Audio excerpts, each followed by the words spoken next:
ஹalleluya, தேவனுக்கு ஸ்தோத்திரம். நம்முடைய ஆண்டவராகிய இயேசுவின் நாமத்திலே உங்களுக்கு வாழ்த்துக்கள். Good morning. வாங்க இன்றைக்கும் தேவனுடைய வார்த்தைக்காக நம்ம இருதயத்தை ஆயத்தப்படுத்துவோம். நன்றி ஆண்டவரே, புதிய நாளை கொடுத்திருக்கிறீங்க. இன்னொரு முறை எங்களோடு பேசும்படிக்கு இயேசுவின் நாமத்தில் ஜெபிக்கிறோம் நல்ல பிதாவே, ஆமென். தேவனுக்கு ஸ்தோத்திரம். நல்லா இருக்கீங்களா? நிம்மதியா தூங்கி எழுந்தீங்களா? தேவனை துதித்தீங்களா? வாழ்க்கையில போராட்டங்கள் இருக்காம இருக்காதுங்க. பலவீனங்கள் வந்து கொண்டே இருக்கும். ஏதோ ஒரு உடல்நல பிரச்சனை வரும் போகும். அதை குறித்து பெருசா கலங்கி போகாதீங்க. ஆண்டவரை நம்புங்க. அவர் மாறாதவர், மாற்றம் இல்லாதவர், கைவிடாதவர், அவர் விட்டு விலகாதவர். ஆண்டவரை கொண்டிருக்கிறவனுக்கு எந்த சோதனை வந்தாலும் நம்ம அப்படியே முன்னுக்கு செல்ல முடியுங்க. ஆண்டவரே, என்னுடைய உள்ளத்துக்குள்ள இருங்கப்பா, உங்க சமூகம் எங்க வீட்டில் இருக்கட்டும் என்று நம்ம கேட்டால் ஆசீர்வதிப்பாருங்க. ஆண்டவர் உங்க உள்ளத்துல இருந்தா நீங்க ஆசீர்வதிக்கப்படுவீங்க. அவர் பிரசன்னம் உங்க வீட்டுல இருந்தா உங்க வீட்டுக்குள்ள இருக்கிற ஒவ்வொருவரும் ஆசீர்வதிக்கப்படுவாங்க. இன்றைக்கு உன்னோடு தேவன் இருக்கிறார் என்று சொல்கிறாய். தேவனுக்கு ஸ்தோத்திரம். உங்க வீட்டுல ஆண்டவர் இருக்கிறாரா? உங்க வீட்டுக்குள் பலிபீடம் இருக்கா? உங்க வீட்டில் குடும்ப ஜெபம் இருக்கா? நீங்க உங்க வீட்டாரோடு சேர்ந்து ஜெபிக்கிறீங்களா? நீங்களும் உங்க குடும்பமும் உங்க பிள்ளைங்களும் சேர்ந்து தேவ சமூகத்தில் தினமும் விண்ணப்ப ஜெபம் செய்கிறவங்களாக தேவனை துதிக்கிறவங்களா இருக்கிறீங்களா? அதை செய்கிற அன்னைக்கு கர்த்தருக்கு பயப்படுகிறவர்களை சுற்றி பாளையம் இறங்கி காப்பாங்க அவர் தூதர்கள். தேவனை கூப்பிடும் போது அவர் பேசும் தேவன், நம் நடுவே இருக்க வேண்டும் என்று விரும்புகிற தேவனாகவே உங்க வீட்டுக்குள் குடும்ப ஜெபத்தை நடத்துங்க.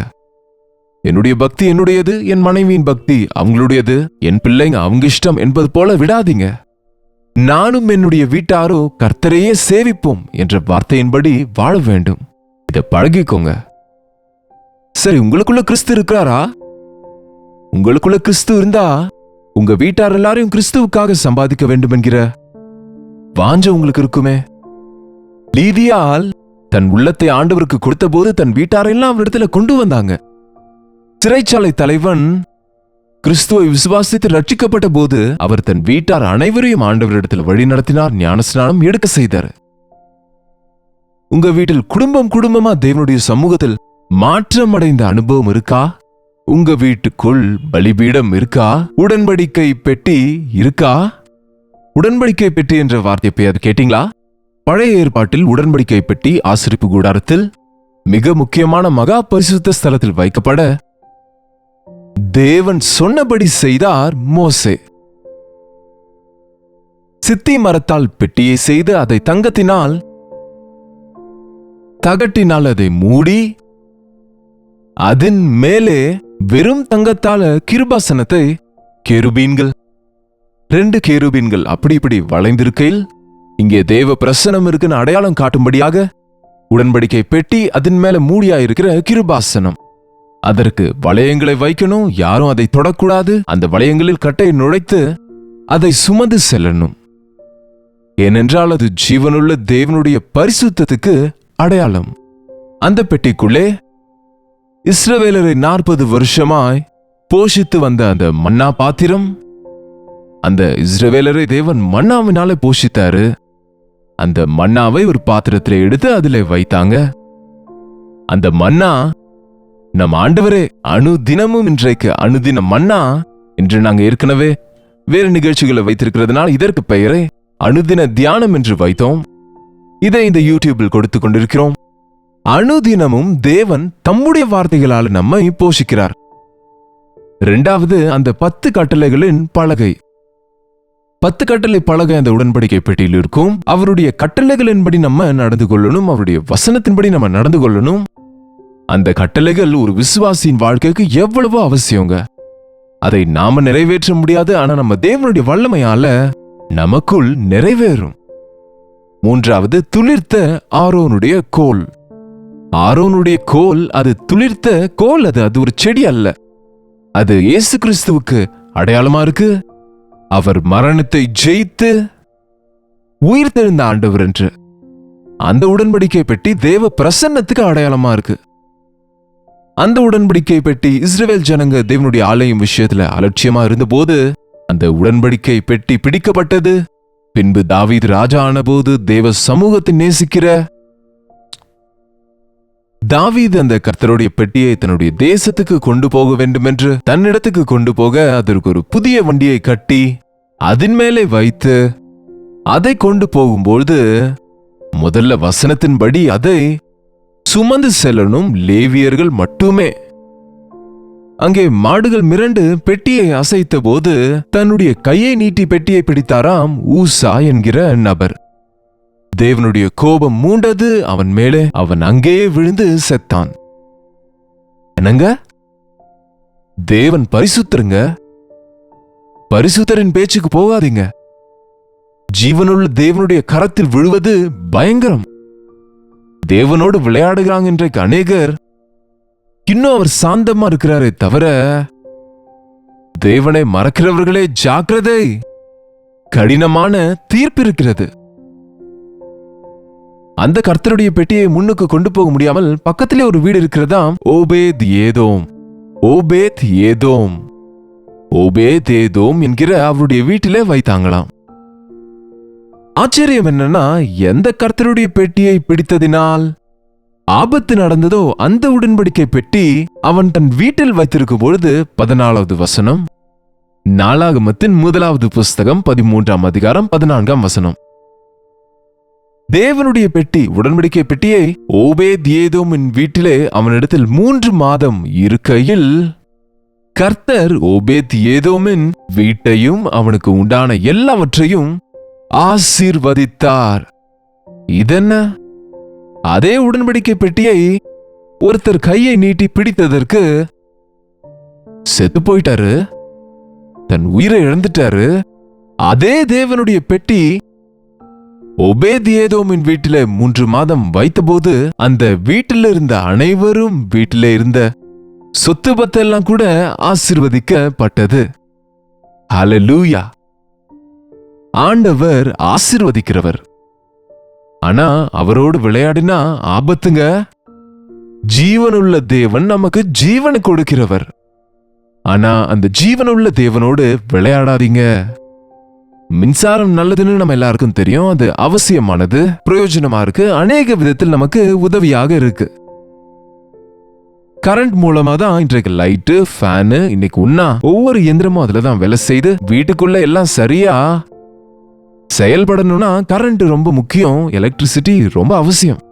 அதுக்குன்னு நீங்க எலக்ட்ரிசிட்டியில கைய வைத்தா, விரலை அதுல விட்டா மின்சாரம் ரொம்ப நல்லதுன்னு சொல்லி அதுக்கு முத்தம் கொடுத்தா என்ன ஆவீங்க? கருகி செத்து போவீங்க. அதை இஷ்டம் போல தவறாக மிஸ்யூஸ் பண்ணக்கூடாது. அது போலதான் தேவன் ஆசீர்வதிப்பாரு. ஆனா அவரோட விளையாடாதீங்க. தேவனிடத்துல கூட பொய் பேசுறது என்னங்க? தேவனை ஏமாற்ற முயற்சிப்பது என்ன? நேத்து வசனம் கேட்டீங்களா? உள்ளுக்குள்ள உங்க யோசனைகளை நீங்க அவருக்கு மறைக்க வேண்டும் என்று நாடகம் ஆடினால் எப்படி ஆசீர்வதிக்கப்படுவீங்க? எல்லாவற்றையும் அறிந்த ஆண்டவரிடத்தில் நம்ம பைத்தியக்காரத்தனமா நடந்துக்க கூடாதுங்க. தேவனிடத்தில் வரும்போது அவர் இருக்கிறார் என்று, அவர் நம்மை அறிந்திருக்கிறார் என்று, நம்முடைய நிலைமை அவருக்கு தெரியும் என்று நம்ம உணர்ந்து கொண்டு சரியா நடந்து கொள்ளணுங்க. நம்முடைய பலவீனங்களை ஒத்துக்கொண்டா அவர் தண்டிக்க மாட்டாரு. அதை மறைத்து வைத்தால்தான் நம்ம சிற்றைக்கு பாத்திரராவோம். நம்முடைய பாவங்களை நாம் அறிக்கை செய்தால் நமக்கு பாவங்களை மன்னித்து நம்முடைய சகல அநியாயத்தையும் நீக்கி சுத்திகரிக்க அவர் உண்மையும் நீதியும் உள்ளவருமாக இருக்கிறாரு. அதுக்குதான் தேவனுடைய பிரசன்னம் நமக்கு வேண்டும். நிச்சயமா ஆண்டவர் உங்க வீட்டுக்குள்ள இருக்கணும். இருக்கிறாரா? ஆண்டவர் உங்க வீட்டில் இருந்தா அங்க ஆண்டவருக்கு பிடிக்காதது இருக்காதுங்க. சகேவின் வீட்டுக்கு ஆண்டவர் வந்தபோது சகேயு பயந்துட்டாரு. அந்த வீட்டில் இருக்கிறதெல்லாம் லஞ்சத்தினால் வந்தது. அவன் லஞ்சம் வாங்குகிறவன், அவன் ஒரு ஏமாற்றுகிறவன், அவன் ஒரு பணக்காரன், ஆனா தப்பான விதத்துல பணத்தை சம்பாதித்தவன். அங்க கன்விக்ஷன் வந்தது, உணர்த்துதல் உண்டானது. இது தவறான சம்பாத்தியம். அதனாலதான் எழுந்து சொன்னாரு, என் ஆஸ்தியில பாதியை ஏழைகளுக்கு கொடுக்கிறேன், எனக்கு வேண்டாம் அநியாயமான சொத்து. நான் யார் யாரிடத்தில் அநியாயமா எதை எதை வாங்கினேனோ அதுக்கு 4 மடங்கு நான் திருப்பி கொடுத்து விடுறேன். என் மனசாட்சியை சரி செய்கிறேன், என் வீட்டை சரி செய்கிறேன் என்றால் என் வீட்டுக்கு ஆண்டவர் வந்திருக்கிறார். ஆகவே ஆண்டவர் சொன்னார், இன்றைக்கு இந்த வீட்டுக்கு ரட்சிப்பு வந்தது. அந்த வீட்டுக்கே வந்தது. சகை ஒருவருக்கு மட்டுமல்ல, அந்த வீட்டார் எல்லாருக்கும் ரட்சிப்பு வந்தது. அது ஒரு ரட்சிப்பின் நிலையமானது. உங்க வீட்டில் ஆண்டவர் இருக்கிறாரா? உங்க வீட்டுக்கு ரட்சிப்பு வந்ததா? உங்க வீட்டில் அனைவரும் ஆண்டவர் அறிந்து கொண்டாங்களா? உங்க வீட்டில் இப்படி சுவிசேஷம் அறிவிக்கப்படுது ஒவ்வொரு நாளும், டிவி மூலமா, சோசியல் மீடியா மூலமா. அந்த வசனத்தின்படி நீங்க வாழ்கிறீங்களா? உங்க குடும்பத்தை நீங்க சம்பாதித்து கொள்ளுகிறீங்களா? சிலர் சொல்லுவாங்க, எங்க வீட்டுல மாற மாட்டாங்க, கேட்க மாட்டாங்க, நம்ப மாட்டாங்க, ஏசாண்டவரை குறித்து நாங்க சொன்னாலும் கோவப்படுறாங்க. உங்க வாழ்க்கையில அவங்க ஏசாண்டவரை பார்க்கணும், நீங்க சொல்ல தேவையில்ல. வெளியே இருக்கிறவங்களுக்கு நம்ம சொல்லணும். வீட்டுல இருக்கிறவங்களுக்கு சொல்ல வேண்டிய அவசியம் என்ன? காலையில எழுந்ததுல இருந்து இரவு நீங்க படுக்க போகும் வரைக்கும் உங்களை நல்லா கவனிக்கிறாங்க. உங்க நடத்தையில மாற்றம் வந்தா, உங்க வாழ்க்கையில மாற்றம் வந்தா, நீங்க உண்மையா ஆசீர்வதிக்கப்பட்ட நபரா காணப்பட்டா, நிச்சயமா உங்க வீட்டார் உங்க தேவனை நம்புவாங்க. உன் தேவன் எனக்கும் வேண்டும் என்று உங்களை கேட்பாங்க. நீங்க ஆண்டவரை நம்பி இருக்கிற அவர் பெரியவர் என்று சொல்லி உங்க வாழ்க்கையில உங்க யோசனைகள் மாறாவிட்டால், கிரியைகள் மாறாவிட்டால், உங்க நடத்தை மாறாவிட்டால், நீங்க இயேசு எவ்வளவு பெரியவர்னு குரலை கிழித்து கொண்டு கத்தினாலும் ஏங்க நம்புவாங்க? உங்களுக்குள்ள பொறுமை இருக்கா? சகிப்பு இருக்கா? மன்னிக்கிறீங்களா? தாழ்த்தி கொள்ளுகிறீங்களா? நீங்க தனிப்பட்ட விதத்தில் ஜெபிக்கிறீங்களா? உங்க வீட்டுல இருக்கிறவங்க நீங்க ஜெபிக்கிறதை எப்பயாவது பார்த்திருக்காங்களா? நீங்க பைபிள் படிக்கிறது யாராவது வீட்டுல பார்த்து, அம்மா டிஸ்டர்ப் பண்ணாதீங்க, டாடி பைபிள் வாசிக்கிறாரு, அம்மாவை டிஸ்டர்ப் பண்ணாதீங்கப்பா, அம்மா ஜெபம் பண்ணுகிறாங்க என்று சொல்லக்கூடிய நிலையில இருக்கிறீங்களா? அப்படி இருந்தா தானங்க உங்களுடைய ஜெபத்தை பார்த்து, உங்க ஜெபத்தின் விளைவால உங்க வீட்டுல இருக்கிறவங்க எல்லாம் ரட்சிக்கப்படுவாங்க. இன்றைக்கு அநேகர் பக்தி என்றால் அது ஏதோ பிரைவேட் விஷயம் நினைக்கிறாங்களே தவிர, நாம ரட்சிக்கப்பட்ட பிறகு இயேசு ஆண்டவர் அன்பு நிமித்தம் அழிந்து போகிறவர்கள் மேல பாரம் நமக்கு வர வேண்டும். முதல்ல நம்ம குடும்பத்தில் அதை நம்ம பார்க்கணும். வீட்டை ஜெயித்து நாட்டை ஜெயிக்க சொல்லுவாங்க. எங்க அப்பா ஒரு டெபுட்டி இன்ஜினியராக வேலை செய்யும் பொழுது, அவர் இஷ்டம் போல நடந்து கொண்டிருக்கும் போது அற்புதமாய் ரட்சிக்கப்பட்டு தன்னுடைய கெட்ட பழக்கங்கள்ல இருந்து விடுதலை பெற்று மனம் திரும்புதலை பெற்றார். அவர் ஒரு சர்ச்சை அட்டென்ட் பண்ணுவாரு. அப்பப்போ இதோ இன்ஜினியர் ஐயா வந்திருக்கிறாருன்னு அவருக்கு ஸ்பெஷலான சீட் கொடுத்து அவரை கனம் பண்ணுவாங்க. அவர் மாறினார்னு அறிந்து அந்த பாஸ்டர்மார்கள் வந்து, ஐயா, உங்களை போன்ற உன்னதமான குலத்திலிருந்து அல்லது உத்தியோகத்திலிருந்து வந்த நபர் சாட்சி சொன்னா அநேகருக்கு அது ஆசீர்வாதமாக இருக்கும், எங்க சபையில வந்து சாட்சி கொடுங்கன்னு கேட்டாங்க. கேட்டா எங்க தகப்பனார் என்ன சொன்னார் தெரியுமா? நான் இப்போதுதான் ரட்சிக்கப்பட்டிருக்கேன்பா, இன்னும் என்னுடைய வீட்டார் ரட்சிக்கப்படல, என்னுடைய மூத்த குமாரன் ரட்சிக்கப்படல. அந்த மூத்த குமாரன் நான் தாங்க. என் மூத்த குமாரன் ரட்சிக்கப்படல, என் மற்ற பிள்ளைங்க ரட்சிக்கப்படல. என்னுடைய வீட்டுல இருக்கிற எல்லாரையும் ரட்சிப்புக்குள்ள நடத்திவிட்டு பின்பு வந்து சாட்சி கொடுக்கிறேன். இல்லாவிட்டால் நான் உங்களிடத்துல வந்து பெருமையா சாட்சி சொன்னா, எங்களுக்கு எல்லாம் சொல்ற உங்க பிள்ளைங்க விஷயம் என்ன, உங்க வீட்டார் விஷயம் என்னன்னு கேட்பாங்கல்ல, என் தெய்வ நாமத்துக்கு வெட்கம் உண்டாகும் என்று சொல்லி எங்க ரட்சிப்புக்காக, என் ரட்சிப்புக்காக 3 மாதம் அவர் உபவாசம் இருந்து ஜெபித்த போது நான் ரட்சிக்கப்பட்டேன். தம்பிங்க தங்கச்சிங்க எல்லாரும் ரட்சிக்கப்பட்ட பிறகு அவர் சாட்சி கொடுப்பது மட்டுமில்ல, பின்பு தேவ செய்தியை கொடுக்கவும் தொடங்கிட்டாரு. அதன் பின்பு எங்க வீடே ஒரு ஜெபிக்கிற இடமா மாறிவிட்டது. அதன் பிறகு குடும்ப ஜெபத்துக்கு பக்கத்து வீட்டுல இருந்து வரும்போது ஒரு சபையாக அந்த வீடு மாறுவது, அநேக ஆத்துமாக்கள் ரட்சிக்கப்பட நேர்ந்தது. தேவனுடைய சமூகம் உங்க வீட்டுக்கு வந்தா உங்க வீடு தேவாலயமாக மாறும். உங்க வீடு அநேகருக்கு அடைக்கல பட்டணமாக இருக்கும். ஆண்டவரே, உங்க சமூகத்தை எனக்கு கொடுங்க. இன்றைக்கு உடன்படிக்கை பெட்டியோ சிலுவை பொம்மைகளோ நமக்கு அவசியம் இல்ல. ஆண்டவர் பிரசன்னம் ஆவியின் சுரூபியாய் அவர் நம் நடுவில் இருந்தா, நம்முடைய வீட்டில் அவர் இருந்தா நம்ம ஆசீர்வதிக்கப்படுவோம், நன்மைகளை பெறுவோம், அநேகருக்கு மாதிரியாக இருப்போங்க. ஜெபிப்போம். பரிசுத்தரே, அன்புள்ள தகப்பனே, உண்மை ஆண்டவரே, நான் மாறினேன், யாரும் மாறவில்லை, யாரும் மாற மாற்றாங்க என்ற வார்த்தை எங்க வாயிலிருந்து வராமல்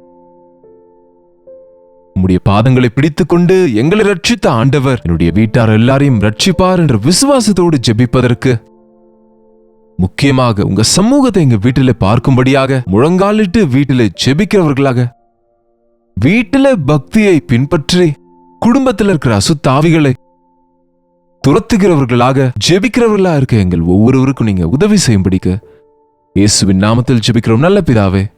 ஆமென். நம்முடைய பிதாவாகிய தேவனுடைய அன்பும் குமாரனாகிய இயேசு கிறிஸ்துவின் கிருபையும் பரிசுத்த ஆவியானவருடைய அந்யோன்யமும் ஐக்கியமும் கூடி வந்திருக்கிற நம் அனைவருக்கும் இப்பொழுதும் சதா காலமும் துணையாக இருப்பதாக. ஆமென். தேவனுக்கு ஸ்தோத்திரம். தேவ செய்தியை கேட்குறீங்க, முழங்காலிட்டு ஜெபிக்கிறத பழக்கப்படுத்திக்கோங்க. உங்க ஜெப விண்ணப்பங்களே, உங்களுடைய பிரைஸ் ரிப்போர்ட்ஸை கூட நீங்க 8939801234 என்கிற ஸ்கிரீன்ல இருக்கிற நம்பருக்கு நீங்க எங்கிருந்து பார்த்து கொண்டிருந்தாலும் ஒரு டெக்ஸ்ட் அல்லது வாய்ஸ் மெசேஜ் மூலம் வாட்ஸ்அப்ல அனுப்புங்க. உங்களுக்காக ஜெபிக்கிறோம். ஒவ்வொரு நாளும் உங்க மெசேஜஸ் பார்த்து நாங்க உங்களுக்காக ஜெபிக்கிறோம். முக்கியமான பாரங்களுக்காக தேவனுடைய பாதத்தில் தொடர்ந்து ஜெபிக்கிறோம். ஆண்டவர் நிச்சயமா உங்களுக்கு உதவி செய்வாரு. ஒண்ணு மட்டும் நினைவுல வைங்க, நாங்க ஜெபித்த மட்டும் போதாது, நீங்களும் ஜெபித்தாதான் தேவன் நிச்சயமா பதில கொடுப்பார். கர்த்தருக்கு சித்தமானால் நாளைக்கு உங்களை சந்திக்கிறேன். இன்றைக்கு புதன்கிழமைங்க. இன்றைக்கு சபையில மிட்வீக் பிரேயர் சர்வீஸ் இருக்கு. சபையாட்கள் கலந்து கொள்ளுங்க. மற்றவங்க உங்களுடைய சபையில் இருக்கிற கூட்டங்களுக்கு நீங்க செல்லுங்க. அதுவரை கர்த்தருடைய கிருபை உங்களுக்கு துணையா இருப்பதாக.